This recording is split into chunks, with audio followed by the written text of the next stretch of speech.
This episode will cover two other patterns, which are channels and rectangles.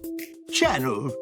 The price channel is a continuation pattern consisting of two parallel ascending or descending lines. These two lines are called upper and lower trend lines.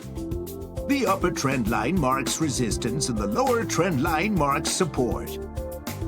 For example, from August 2017 to January 2018, an upward trending price channel was formed in Euro-Swiss franc daily chart.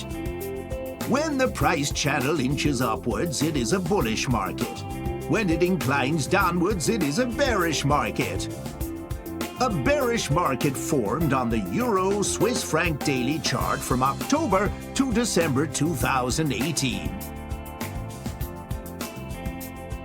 A valid trend line should be connected by at least 3 lows and highs, whether it is in a downtrend or an uptrend.